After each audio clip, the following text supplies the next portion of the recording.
aqui, eu sou a Rosiane, a Rose, né, sou assistente social, trabalho numa UBS na região da Zona Oeste de São Paulo e componho também, né, o grupo PET Saúde da Unifesp do eixo de enfrentamento à violência contra as mulheres. Aqui, Adão, nós temos, né, a Karina, que é a coordenadora do eixo, né, que também se quiser se apresentar depois, o Gabriel, e a gente também tem a Josiane. A Karina também é funcionária da Unifesp, né, e também compõe junto com a gente, né, nos auxilia também com esse projeto que a gente tem de atendimento, né, de telesaúde, para as mulheres que estão em situação de violência doméstica e familiar. Atualmente nós estamos, né, num trabalho com alguns territórios, né, Diadema, que a gente tem feito alguns atendimentos e também alguns grupos, Embu das Artes e Peruíbe, né, Cá? Seu nome Santos também. Guarujá e Cubatão também fazem parte. Então, a gente tem bastante pessoas, né, no projeto, e o nosso eixo, ele é focado, né, no enfrentamento à violência doméstica e familiar. Então, nós estamos desde novembro de 2025 fazendo algumas ações de telesaúde, teleeducação. Aí, se vocês quiserem se apresentar também. Boa tarde a todas as pessoas. Meu nome é Karina, eu sou professora da Unifesp, do campus Diadema, do Departamento de Ciências Farmacêuticas. Eu trabalho com a temática da violência desde 2009, compondo o Centro Latino-Americano de Violência em Saúde e também componho o grupo de trabalho de violência e saúde da Associação Brasileira de Saúde Coletiva. E no Núcleo de Saúde Digital, né, nós temos o eixo de acolhimento de vítimas de violência, e aí eu sou a referência técnica dessa equipe que presta ações de telesaúde, como a Rosiane falou, né, teleconsulta, que é individual, teleatendimentos grupais, teleconsultoria, teleinterconsulta para esses municípios que também fazem parte do PET de saúde digital da Unifesp. Mais uma vez, muito obrigada, Adão, e muito obrigada, Gabriel, por, né, nos presentear essa tarde com essa discussão. Acho que agora eu passo para o Gabriel, né, se apresentar. Olá, pessoal. Boa tarde. Bom, eu sou o Gabriel, eu sou psicólogo, trabalho, né, venho aqui junto com Rosiane, Karina e a Josi e o Felipe, né, no trabalho aqui no eixo de violências, de acolhimento das violências. Eu sou psicólogo clínico, componho a rede de saúde mental do MST há 5 anos, o ambulatório de generalidades da USP de São Paulo há uns 3, 4 anos, e sou professor universitário. Então, hoje, também queria agradecer a Adão pela presença.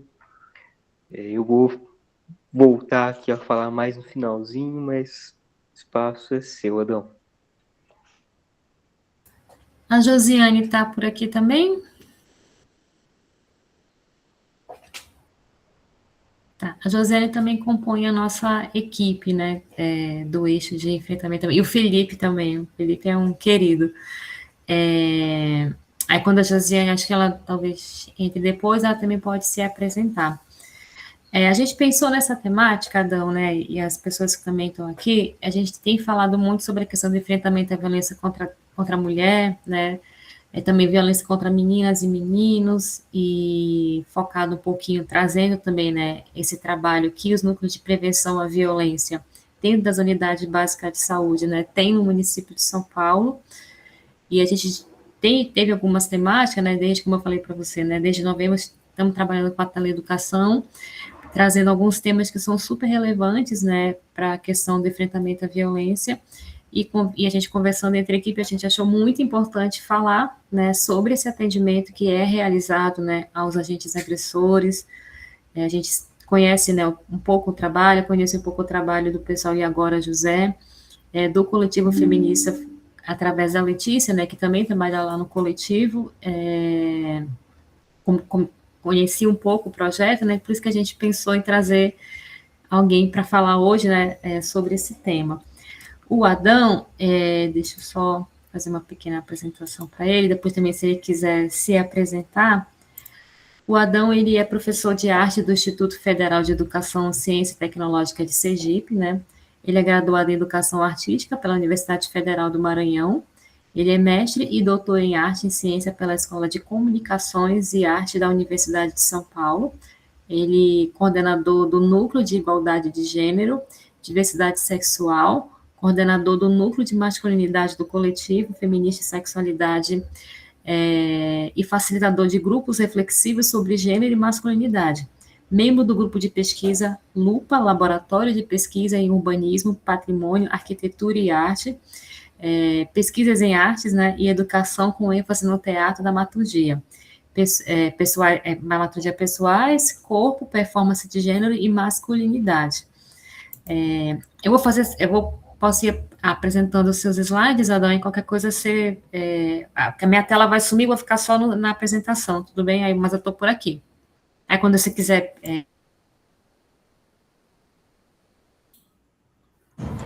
Você se silenciou no final, Rosiane. Vocês estão conseguindo ver a apresentação? Tá na tela, sim.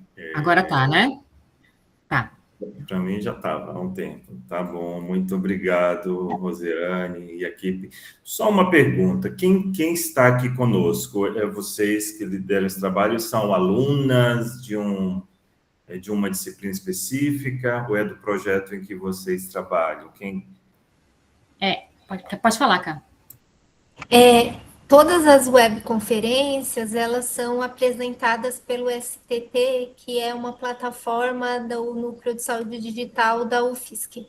Então, quem entra por ela, se inscreve, são pessoas do Brasil inteiro que podem ter acesso, profissionais de saúde, estudantes. Então, a gente é aberto para o Brasil inteiro. Entendi, Karina, obrigado.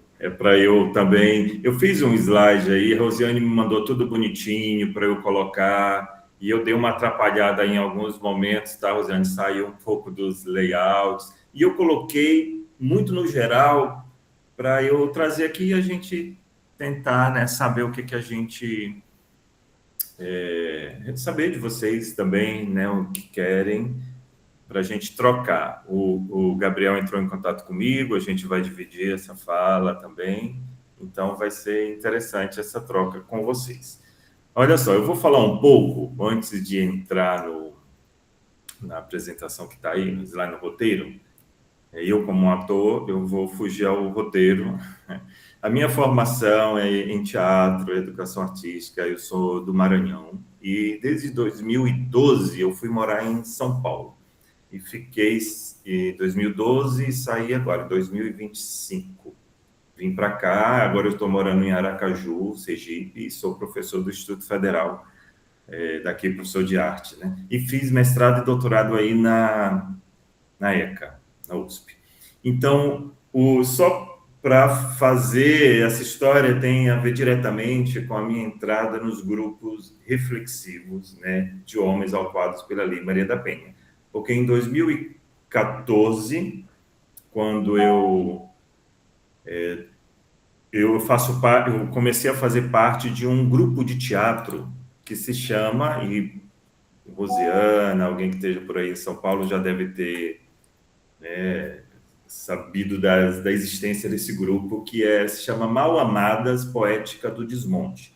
Ele é um grupo de teatro feminista, a diretora é a Marta Baião, e desde 2014 eu passei a fazer parte desse grupo, assim, por outras vias. Eu fazia uma disciplina na ECA, em teatro, com a diretora Marta Baião, e fui entrevistá-la, era um exercício nosso. E fiquei encantado por ali, e aí vi que o grupo só tratava com violência domésticas de gênero. E eu disse para Marta Baião, né, eu disse, deixa eu fazer as histórias aí, essas histórias desses homens, né, que só tinham mulheres contando histórias, deixa eu fazer esse papel, né, do homem. E ela disse, tá. Pode ser, mas com uma condição, era que eu fosse o que ela chamou, na época, né, de a fonte. Então, você vai à fonte da violência.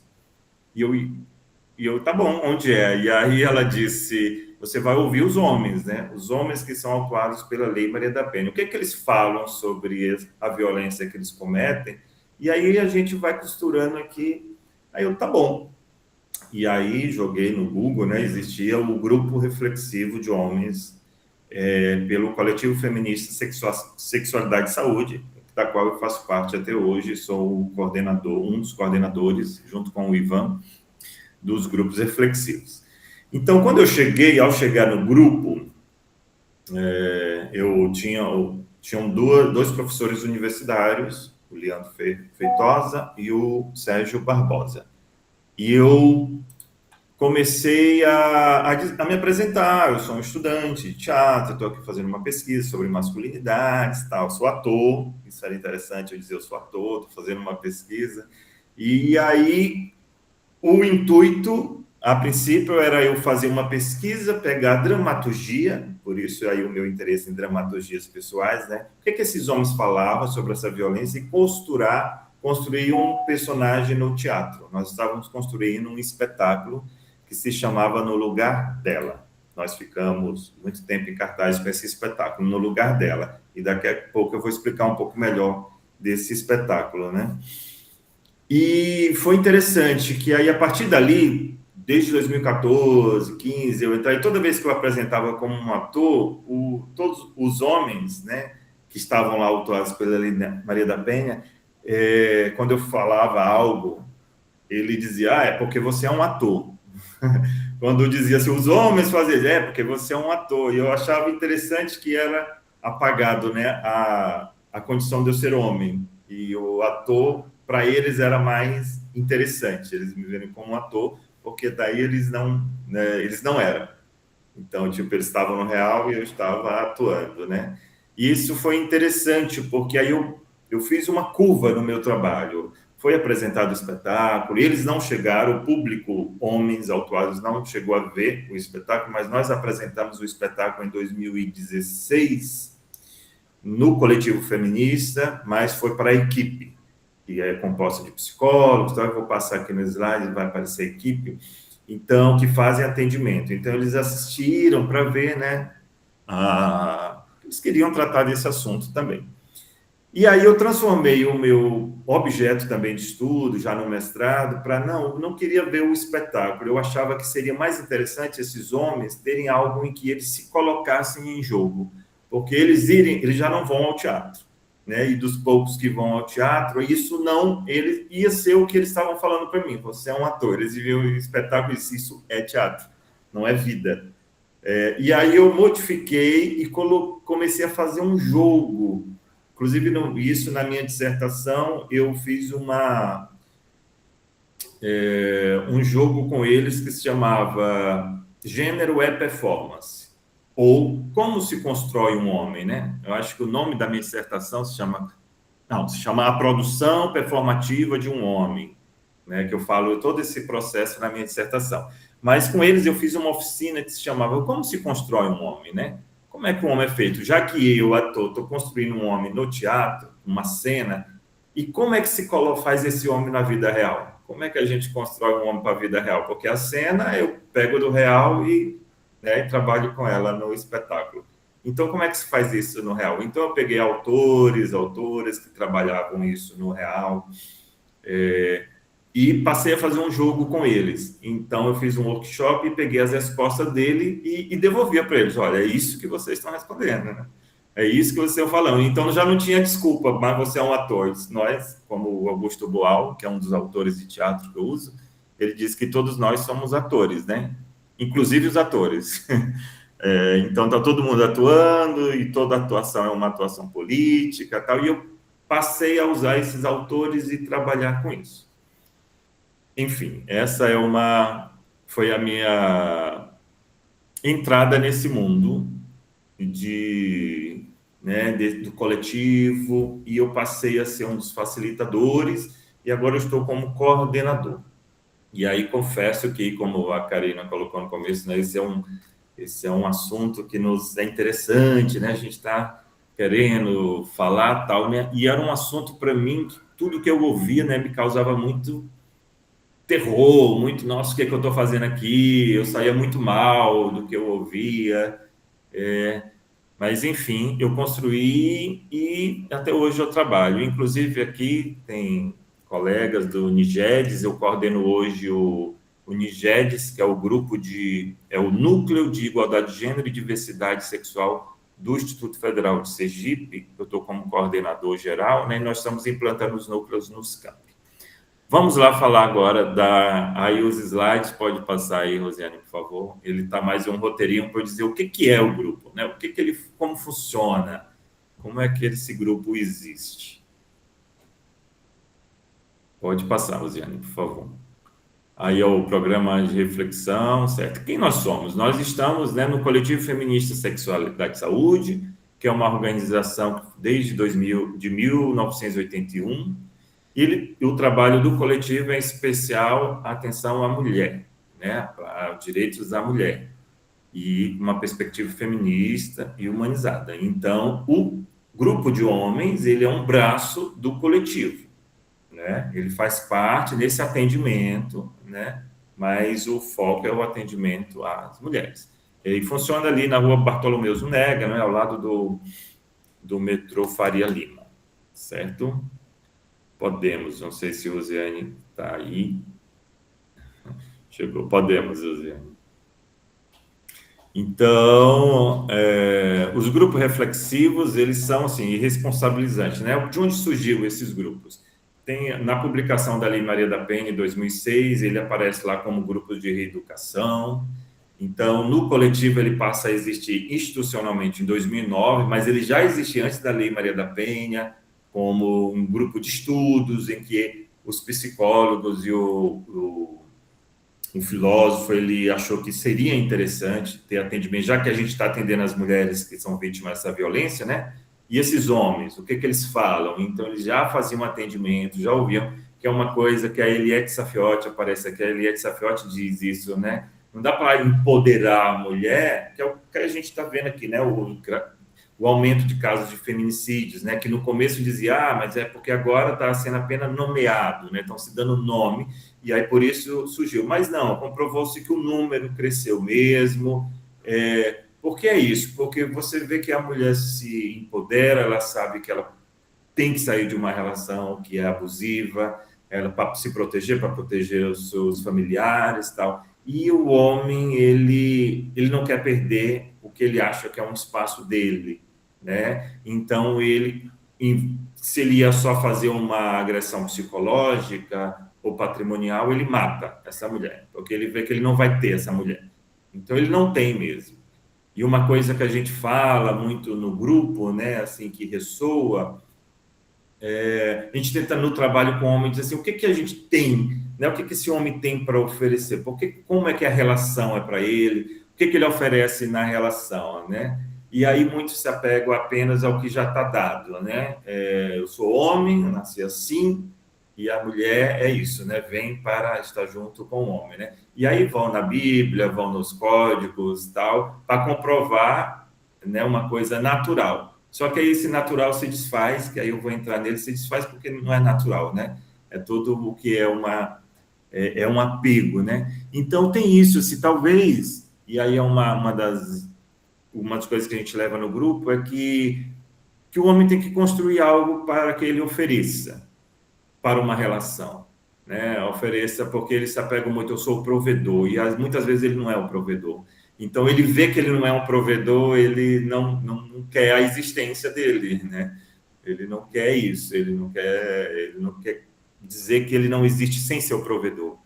E o trabalho do grupo é isso, né? Você existe sem ser o provedor, um homem existe sem desejar sexualmente uma mulher, o homem existe sem ele querer casar com uma mulher, sem querer ter filhos, assim como a mulher também existe nesses mesmos, né? A gente tem que construir essas novas formas de existência. Então, quando ele percebe, se eu vou ser autuado por uma lei, e realmente, a partir de quando eu vou ser autuado, eu não vou ter mais ela, ele não tem mais sentido, nem a vida dele, nem a dela, né? Então, a gente fica nessa procura aí. O trabalho foi implementado, como eu falei, por Leandro Andrade, Sérgio Barbosa e Paula Prates, que é uma psicóloga também, psicanalista. Então, tem a vara central da violência doméstica e familiar contra a mulher, que fica ali na Barra Funda. Então, é lá que tem os encaminhamentos, né? E antigamente, quando foi fundado, existia uma grande audiência, onde o grupo do coletivo ia apresentar o trabalho. Então, o juiz, ao dar a sentença, ele dizia, e a gente fazia tipo uma propaganda, né? Eu não cheguei nem a ir realmente fazer, mas tinha uma propaganda, não, existe um grupo de homens, né? Antes mesmo deles serem realmente encaminhados, hoje eles são automaticamente encaminhados. Mas quando não tinha, a gente fazia propaganda, tipo, o seu caso está rolando, tal, e você pode participar de um grupo aqui, onde a gente vai tratar sobre isso. E o trabalho com homens, né, se eles são parte do problema, também precisa ser considerado como parte da sua solução, que é o que a Eliette Safiotti nos traz também. Porque aí é isso, empodera a mulher e ela tenta sair, né, ou consegue. E se o homem também não percebe que isso é bom, ele vai apenas tentar prejudicar essa mulher. Ele também não se empodera no sentido de, nossa, eu posso acompanhar essa mulher aí, né? Eu posso estar também dividindo com ela outras formas de existência. Vamos lá, Rosiane, por favor. Então, os grupos reflexivos e responsabilizantes, do que se trata? É uma intervenção grupal com homens denunciados por crimes de violência contra a mulher, buscando desconstruir modelos nocivos de masculinidade, bem como oferecer ferramentas alternativas para a resolução de conflitos, provocar reflexão e responsabilização sobre o ato praticado. Então, o foco é isso, o grupo se chama, né, responsabilizante e reflexivo.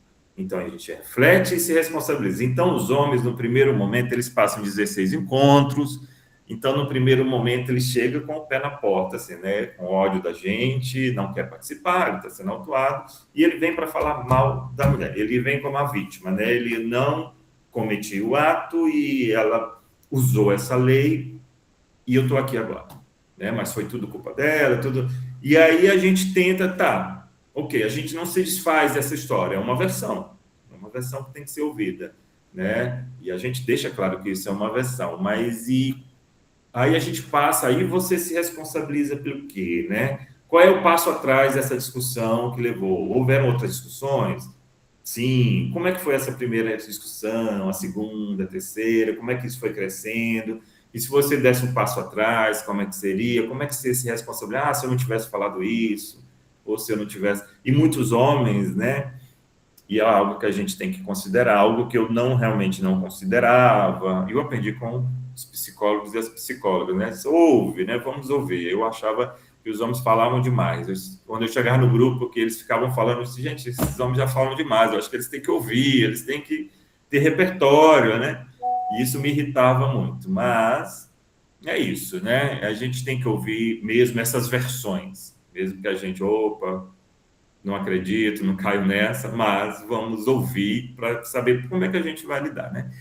E aí eles falavam muito isso de que ele é uma vítima, né? Que ela causou tudo e que ele estava indo, né? Estava sendo essa vítima. E a gente dizia que o relacionamento era problemático para ele também, que ele sofria violência. E a gente dizia, por que você não sai?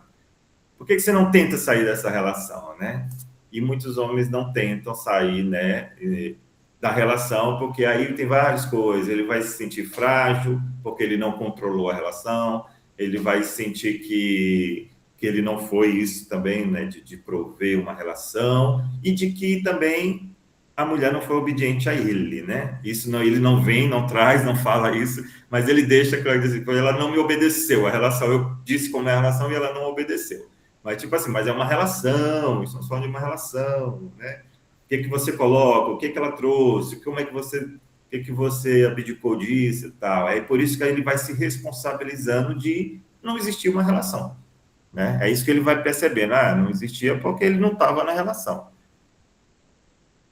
Vamos lá, Rosiane. Então, o grupo não se trata de uma recuperação ou reabilitação, né? Mas é exatamente isso, vamos refletir, vamos nos responsabilizar. A agressividade não constitui uma doença ou problema individual, trata-se de uma questão social ou de um produto da sociedade em que vivemos, e isso era uma crítica que eu fazia, né? Crítica não, era o meu pensamento, que eu estava num grupo e passavam vários psicólogos e psicólogos. Aqui, hoje, o Gabriel vai estar aqui também, deve ter outros e outros, né? Gabriel. E é interessante, na nossa equipe mesmo tem 3, 4 psicólogos. E assim, isso eu chegava a ficar um pouco irritado, né? Por que só tem psicólogo? Por que vocês acham que a questão do gênero é uma coisa mental, é isso, é uma coisa... E isso eu ficava questionando, né? Não, mas se coloque, vá lá. E eu dizia, e o corpo? Vocês não trabalham o corpo? Como é que é esse corpo? Como é que esse corpo que bate? Como é que esse corpo que ouve? Como é que... Tanto é que agora nós estamos fazendo tudo online, né? E eu sinto muita falta de ver o corpo da pessoa. Claro que a gente vê onde que está mais deitadinho, como é que chega a informação que a gente está falando, né? Mas é muito interessante, né? Colocar isso no corpo, perceber o seu corpo e perceber que essa questão do que a gente concebe o gênero, né? Ela entra por todos os poros, né? Do nosso corpo.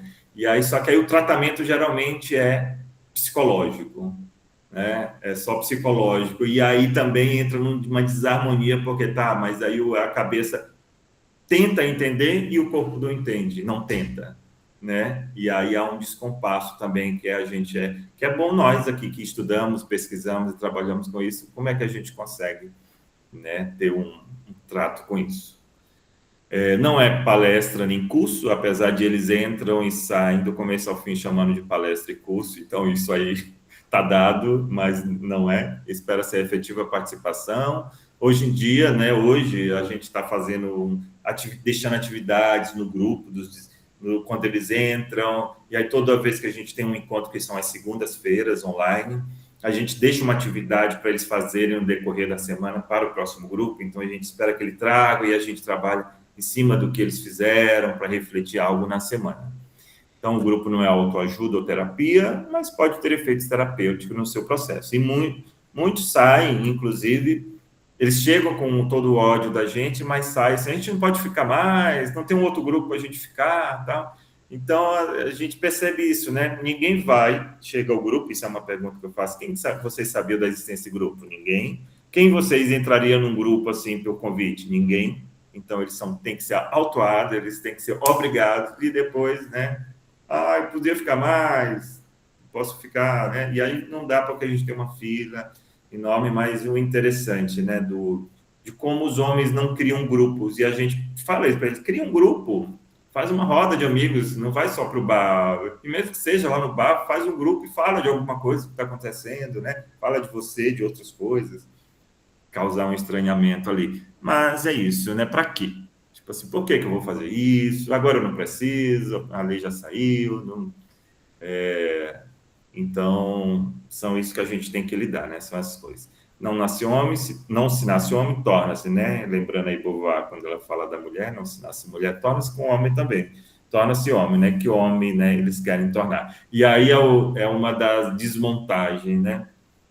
Do masculino, porque... eles vêm dizendo, somos naturalmente assim. Tem um jogo aí que eu vou apresentar mais para frente, rapidamente. Então, por que você é homem, né? É isso, Deus me fez, eu gosto de mulher e eu tenho um pênis.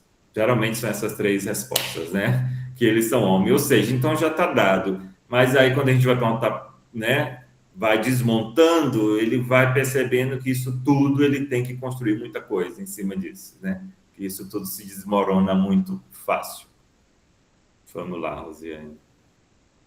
As temáticas que a gente trabalha: relações de gênero e desigualdade, relacionamento amoroso e conjugais, socialização, como aprendemos a ser homens e mulheres, direitos humanos e direitos das mulheres, masculinidades e paternidade, saúde física e mental dos homens, contracepção e prevenção de doenças sexualmente transmissíveis, Lei Maria da Penha, diversidade sexual e de gênero, masculinidades e trabalho, racismo e branquitude, educação e masculinidades. Alguns desses temas já estão lá, né, que a Lei Maria da Penha traz essa questão, né, o gênero, né, que é essa produção cultural. Então, é por isso que a gente tem que falar isso. Desses temas aqui, gente, o que vocês acham que é mais difícil, né?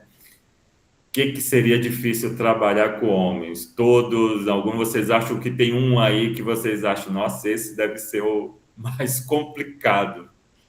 Podem falar também, participar. Porque tem muita diversidade sexual, Karina, diversidade sexual, mais ou menos. Todos são complicados, mas tem um que é bem mais complicado, diversidade. A Samara, acho que a diversidade também. Porque é interessante, eu falo isso até para meus alunos, né? Quando eu falo que faço parte de homens autuados pela Lei Maria da Penha, socialização, e eles ficam curiosos, todo mundo quer curioso. O que eles falam, né? O que esses homens falam? Todos os lugares querem saber o que esses homens falam. Então, mas não, o mais complicado para a gente é falar sobre a Lei Maria da Penha, né? E que está lá na Lei Maria, temos que falar da Lei Maria da Penha, eles não querem e quase a gente tem que fazer um esforço muito grande para não cair no falar mal de mulher. Eles vão falar mal da mulher, vão falar mal da lei e falam e dizem, mas eu não sou contra a lei. Falar mal, mas essa lei é legal, ela protege a minha filha, a minha mãe. Então, tudo é algo muito dele, é algo que pertence a ele, é algo que não pode ser prejudicado. E aí a gente até traz aquilo de, mas o xingamento lá no futebol do juiz é o quê? É sempre a mãe.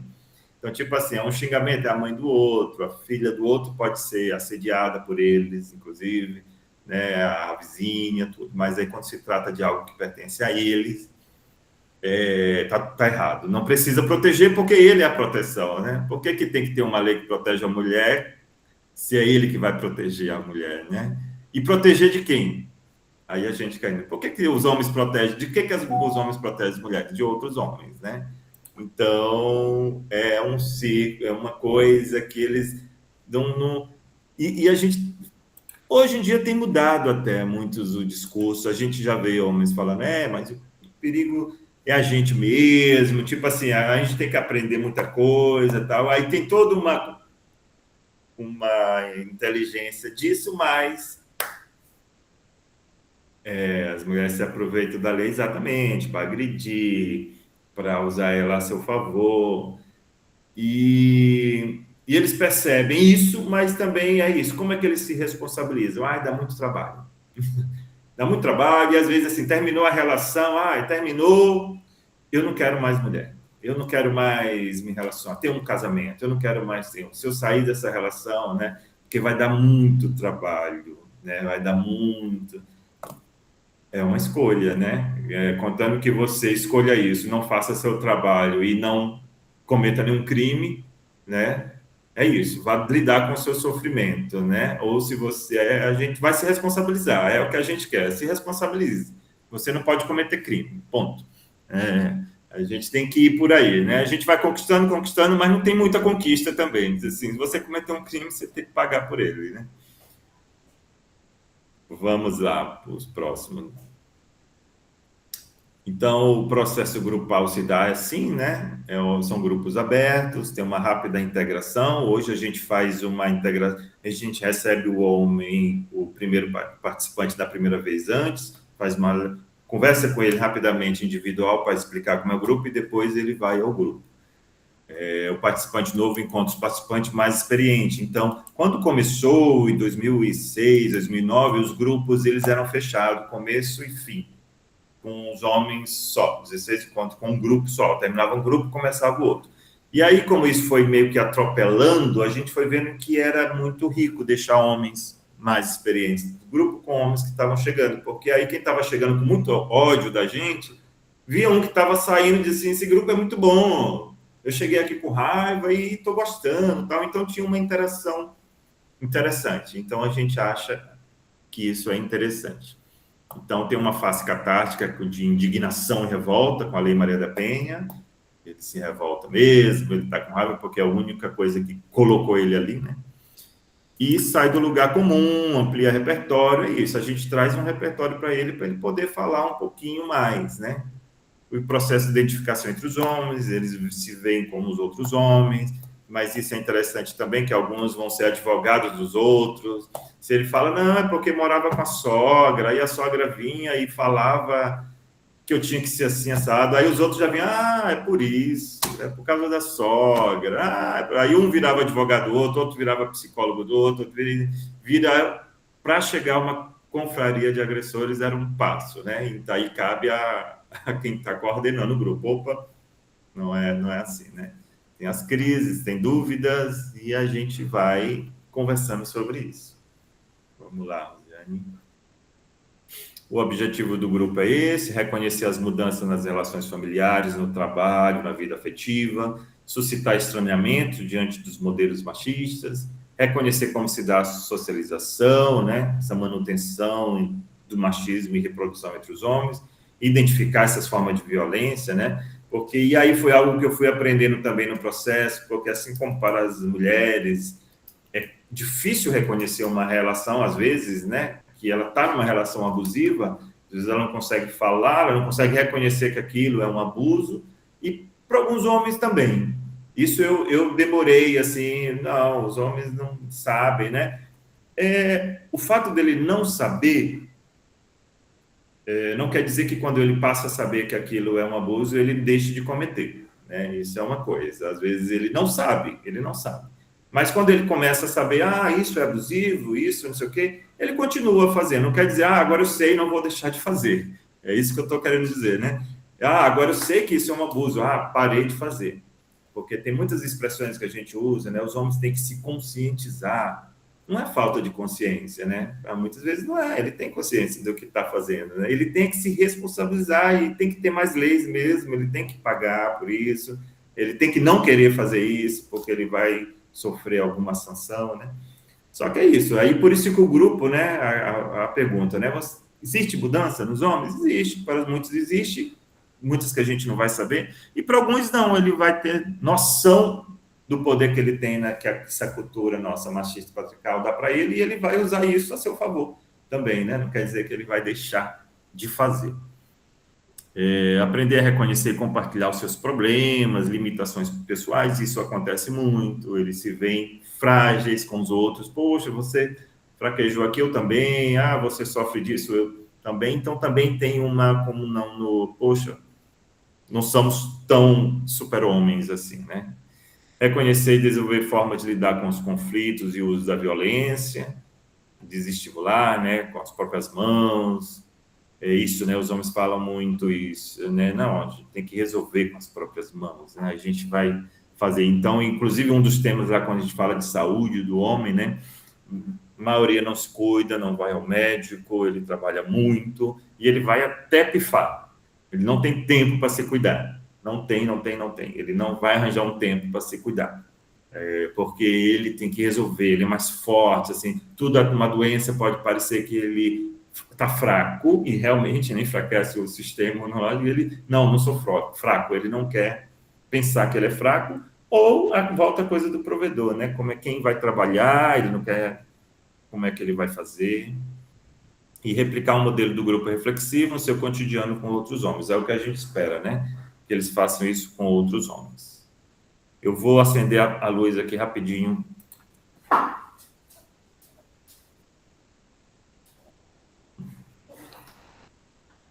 Não sei se melhora ou se piora. Vamos lá. Podemos passar. Então, os indicadores de mudança, né? A gente tenta ver isso no discurso, no repertório, né? Quando ele fala mais dos seus sentimentos. Às vezes eles vêm com relato mesmo, conversei isso, e a gente está deixando essa atividade. Fale disso com um amigo, fale disso com um vizinho. A gente está forçando ele a falar com alguém, né, a conversar, não só, além de ir aos centros de referência, a gente sempre deixa esses contatos gratuitos, tem psicólogos ali, tem atendimento de saúde ali, então a gente sempre deixa essa rede, que o próprio coletivo essa rede, tem atendimento.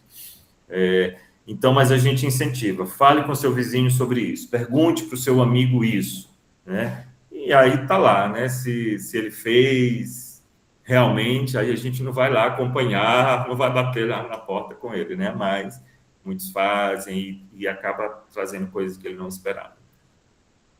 Multiplicação da experiência fora do grupo é isso, o desejo de continuar no grupo, então a gente percebe que está batendo ali algo, que ele quer ficar no grupo.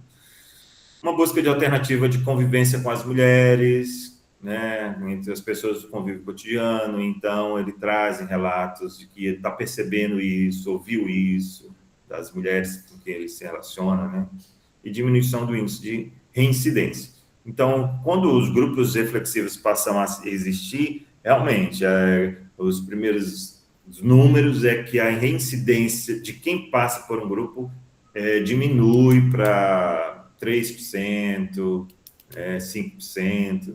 Então, mas aí são vários fatores, né? Tudo isso aqui que a gente pode, de mudança, e o medo de ser preso. Alguns homens já foram presos e eles trazem esse relato da prisão, ou seja, ele vê que efetivamente acontece algo que vai impedir ele de não ver o filho, a filha, de não ter uma convivência. Então ele, não vou cometer um crime. Mas aí tem a outra coisa do feminicídio, né? Não vou cometer nada do que eu posso dominar, mas se ele for cometer, aí ele parte para algo que é fatal, né? Ele, vou cometer um feminicídio, tipo assim, eu não vou ter essa mulher, então tem que ser tudo muito, né, trabalhado, é a lei, é o funcionamento da lei, né, porque a lei está aí, mas o funcionamento dela necessita de muitos agentes, né, e essa vontade dele também, né.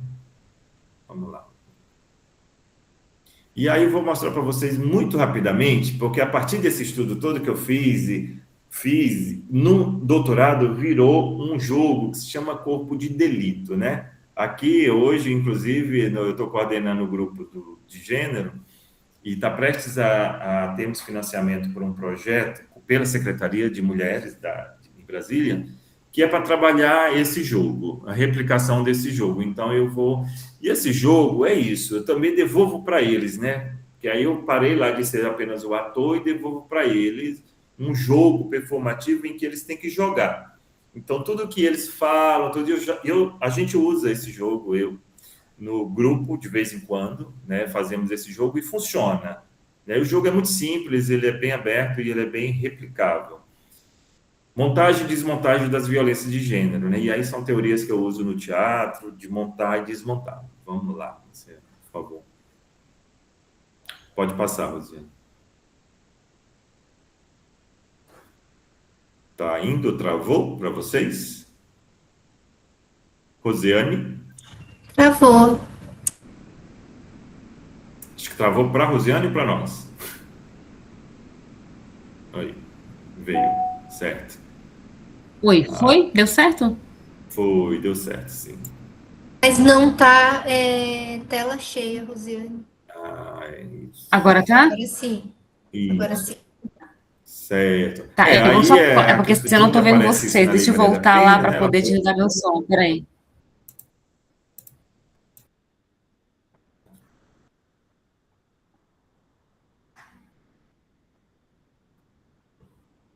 Certo, muito obrigado. Então, aí é só no artigo, né, 35 e 45 que a Lei Maria da Penha está lá, dito, né? Esses grupos têm que existir. Centro de Educação e de Reabilitação para Agressores, é assim que aparece na Lei Maria da Penha. Só que a gente chama de grupos reflexivos e responsabilizantes. Ok, tudo bem, pode passar.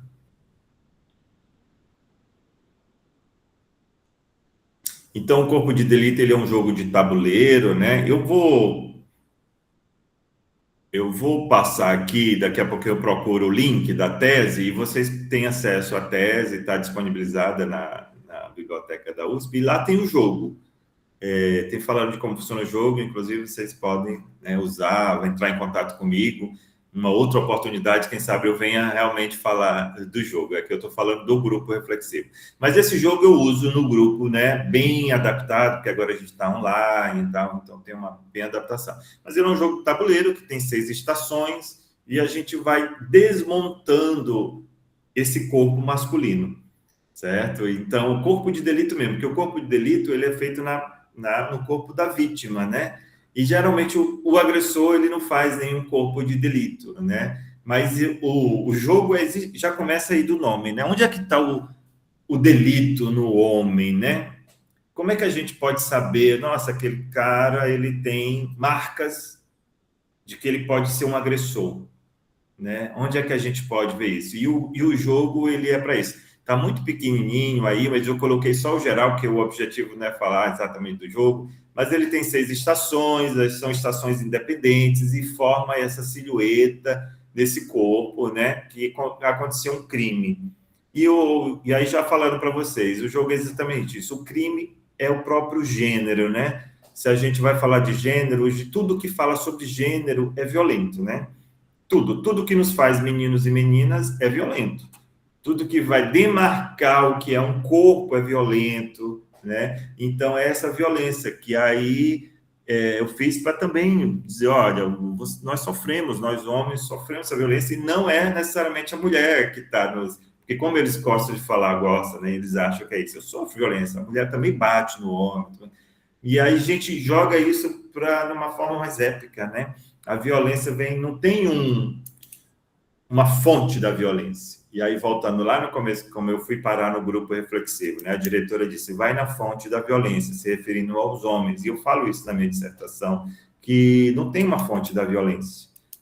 Não tem. Onde é que nasce a violência, né, de gênero? E aí, se a gente pegar os autores de gênero, né, autoras, a Judith Butler vai, né, traz isso enquanto filósofo, disse, quem é que vem primeiro, né, o gênero ou o sexo? Que até então a gente fala sexo é natural e o gênero é uma construção cultural, mas ela diz o biológico é cultural, né? Quando nasce um corpo, né? Quando a médica lá nasceu e puxa o corpo, ela não diz, olha aqui, mamãe, nasceu o seu corpo, né? Nasceu o corpo, você pariu um corpo. Não existe isso. Ela vai dizer o quê? Nasceu o quê? Um menino, nasceu uma menina, nasceu seu filho, nasceu sua filha. E como é que se diz isso, que nasceu um menino ou uma menina? Ele olha para uma parte do corpo, né, que é a genitália, e diz, é um menino ou uma menina. Então, nessa frase aí, né, é um menino, é um homem, né, não nasce nem um menino, nasce um homem ou nasce uma mulher, né, ela está carregada de tudo que isso representa ser um homem ou uma mulher na nossa cultura. Então, dá carregada de todas as violências em que a mulher vai passar, de todas as violências que o homem também vai passar e vai causar. Então, quem nasceu ali primeiro, né, na concepção, ao ver ali, o que veio primeiro foi essa concepção de gênero e não o biológico, a parte do corpo, né? Então, isso se entrelaçam e a gente... Então, não tem um nascedor. Se não tem um nascedor do gênero, não tem um nascedor da violência de gênero, né? A gente tem que desconstruir a fonte que fazem meninos e meninas, né? Como é que a gente... De azul e rosa, a fonte de tudo isso que nos encaixa, enquadra e não nos deixa ser... Nos dá outra possibilidade, né? A gente que tem que criar mesmo. Tem mais algo para frente, Rosiane? Por favor, veja. Veja se tem mais um slide aí, Rosiane, por favor.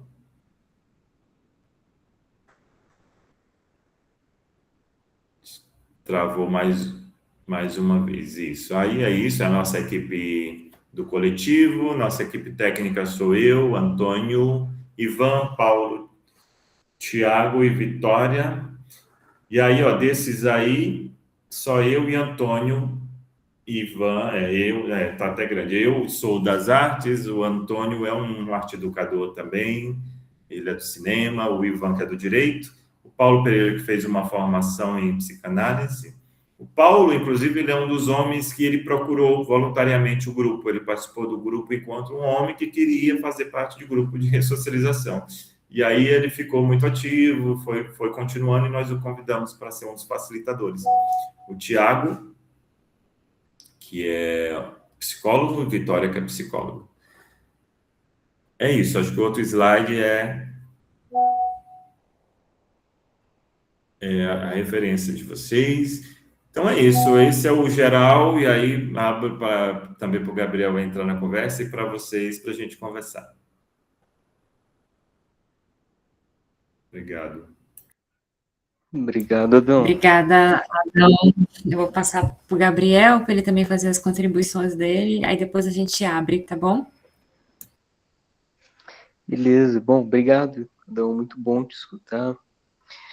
É bem interessante a maneira como vocês estruturaram e vem fazendo os grupos, a gente está tentando montar aqui também, né, no nosso núcleo de violências, um grupo sobre masculinidades, então também muito bom escutar a sua experiência de vocês. Bom, eu vou aqui, seria o mais breve possível, acho que só para trazer alguns elementos e algumas questões também que surgem na experiência de quem está escutando, né, de como é fazer essa oferta, né, de escuta e de acolhimento a esses homens, né, agressores. E eu acho que a primeira coisa assim, que eu gostaria de marcar, né,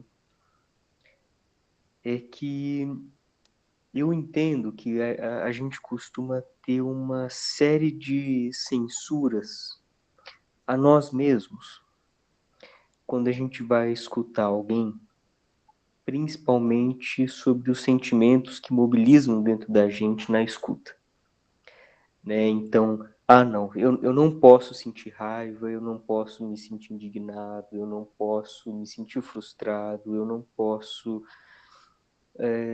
sentir. A gente faz uma série de censuras em relação a isso.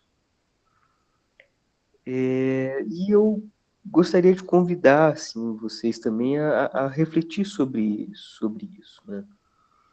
Porque eu fico pensando como não se indignar, né? Como não se irritar, como não se frustrar, né? Como não desanimar quando você escuta a, a, um discurso, né? Como o Neo Adão traz. Não, isso aí é culpa é porque a sogra, não sei, né? Provoca, sim, é claro que provoca. E é muito difícil que não provoque esse tipo de sentimento em quem está escutando, né? Não, né? O Adão falou, pô, esses caras estão falando demais, né? Precisa escutar. Então, é isso. Eu fico pensando que esses sentimentos todos, eles, vamos dizer assim, nessa situação, eles são muito saudáveis, né? Porque isso mostra que, de fato, a gente está ali, a gente está vivo, a gente está sentindo, a gente está aberto, né, para fazer essa experiência. Seria, eu acho, muito mais problemático se frente a uma situação de violência, né, atendendo esses homens, a gente achasse que isso é natural, ou que isso está tudo bem, né, ou não mobilizasse nada em nós, né? Então, eu acho que a primeira coisa é que a gente cuide um tanto dessa censura, né? Porque acho que é muito importante que a gente possa usar, inclusive, esses nossos sentimentos para entender uma série de coisas, né? Eu costumo dizer que a gente não escuta só com o ouvido, né? A gente escuta com o corpo. Quando eu me proponho a escutar alguém, eu não estou só abrindo um horário na minha agenda, eu não estou só abrindo, né, uma vaga de atendimento, eu estou também abrindo um espaço dentro de mim, né? Um espaço no meu peito, um espaço na minha mente, um espaço no meu corpo, né? Porque eu estou me propondo a estar ali, junto. E estar ali junto me deixando afetar pelo que aquelas pessoas dizem. Isso é escuta, né? Isso é escuta, é emprestar um corpo, né? É emprestar uma mente para ser afetado, para poder elaborar isso, para poder chegar mais perto de onde a pessoa está, né? Teve um outro momento aqui, né, numa outra web, que nós conversamos sobre os lugares da escuta, né, de onde escutamos, né? E eu acho que a gente volta um pouco nisso, né, de onde a gente escuta.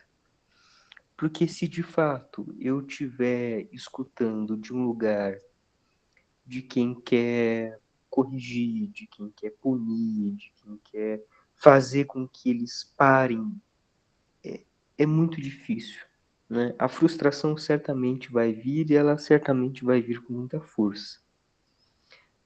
Porque nós não temos o poder de fazer as pessoas pararem de fazer uma coisa ou outra, de se comportarem de um jeito ou outro, e isso não está nas nossas mãos, né? Então, certamente, a frustração também vai ser muito grande, né? Esse lugar da escuta, no meu entendimento, é um lugar de aproximação ao lugar do outro. Na rede de saúde mental do MST, Adão falou que, né, geralmente quem faz isso é psicólogo, né, que está nesses trabalhos, assim. E na rede a gente conversa muito justamente sobre isso, né, sobre quem pode acolher, quem pode ofertar cuidado, quem pode ofertar escuta, e a gente entende que isso pode vir de qualquer pessoa minimamente disposta a fazer isso, né?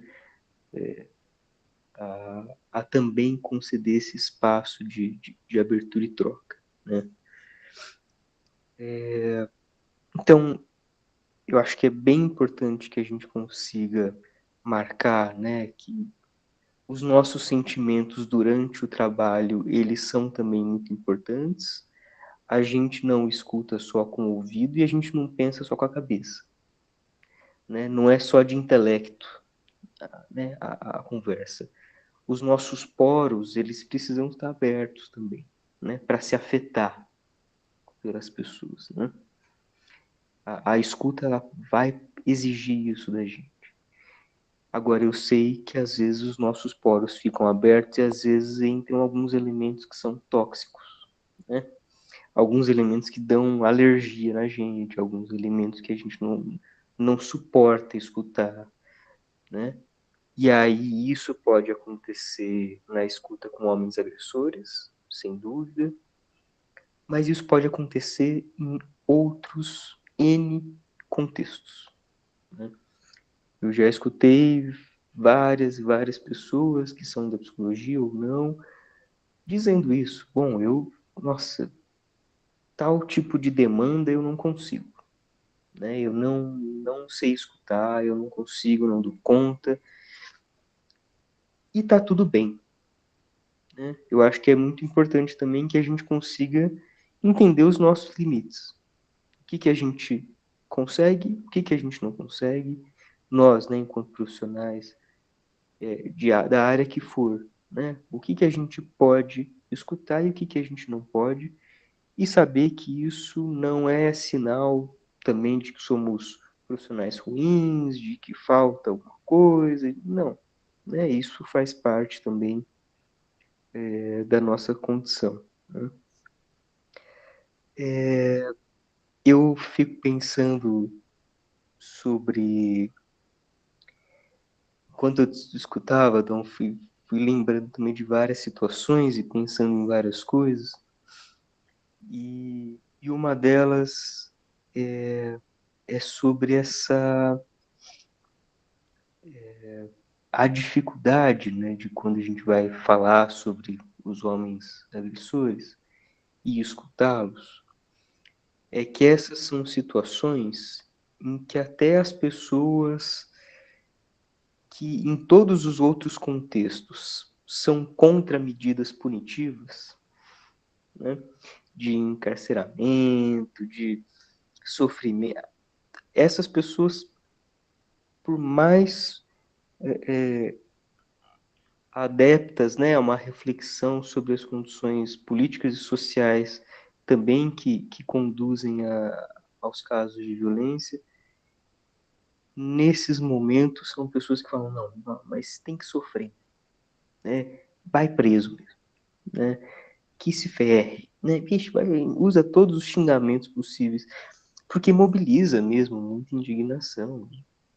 E eu acho que são situações realmente muito intensas, né?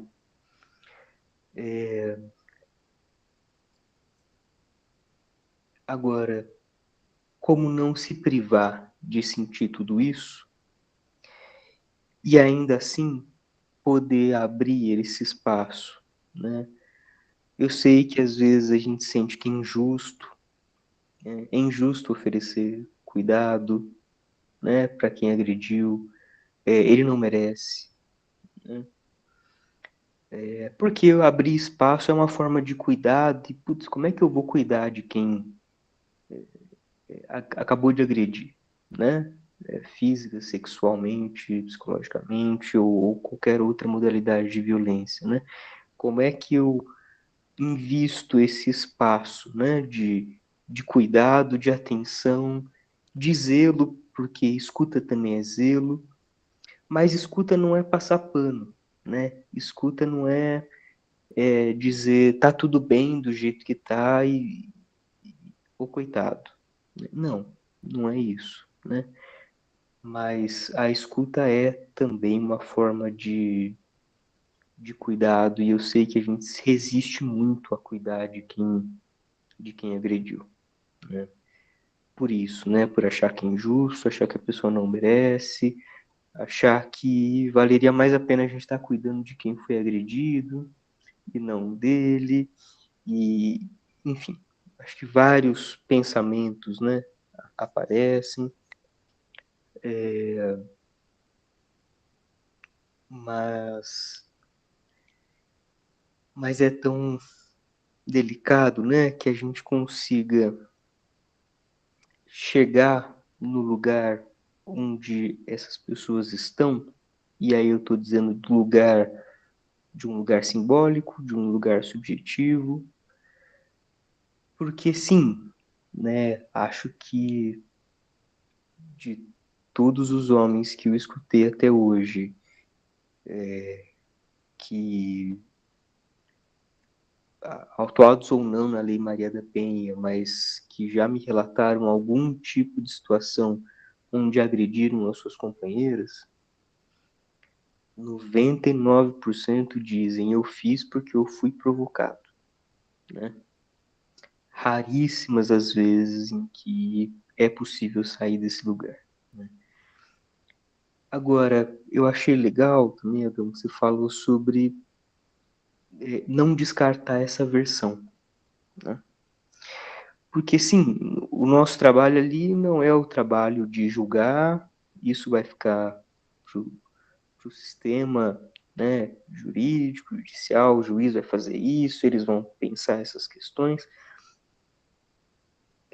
Mas como que a gente se aproxima desse lugar simbólico de vítima? Né?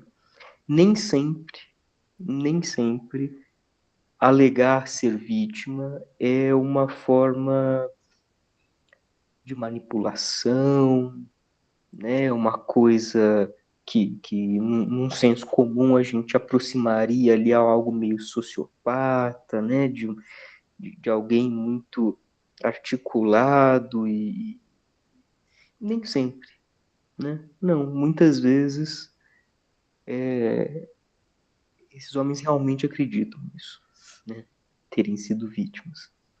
E aí acho que volta nesse lugar, né, de passividade, né?